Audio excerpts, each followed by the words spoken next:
Aslan, coming to the California. you want some kale chips? You know, we try to get an explanation. They simply will not talk.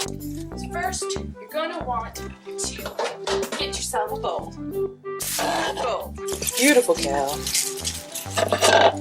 And you're going to want to wash it. You don't want to have too much kale because you don't want to overcrowd the pan. So now we're going to just take some paper towel and dab it. Dab it. You can see how wet it is. Now what you're going to want to do is you're going to want to rip the leaves off.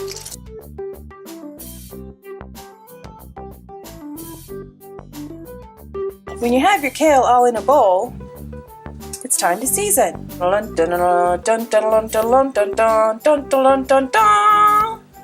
Here are your seasoning of champions. So we're going to add our 1 tablespoon of extra virgin olive oil, sprinkle it around. Then we're going to sprinkle some sea salt, some pepper, some garlic powder.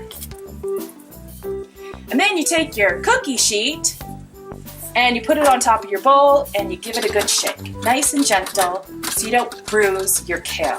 Sound like a cook. I'm not a cook. Just flop it onto your cookie sheet. You got a dog, any that fall, he might eat it, or he might just chew it up and leave a mess for you. You know what I'm saying. And as promised, dog found kale that fell on the ground and he just ripped it up. If you have seasoning that you use for your kale chips, let me know.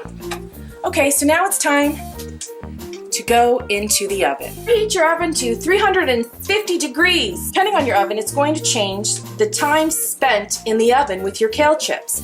Usually it's about 10 to 15 minutes. I leave it in for 20.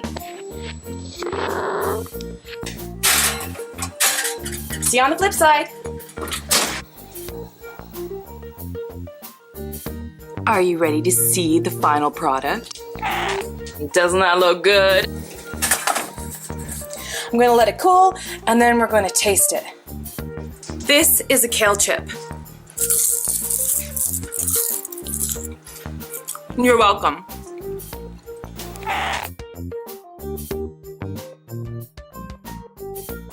Be sure to like and share this video with your awesome friends because you know they're gonna love the kale chips too.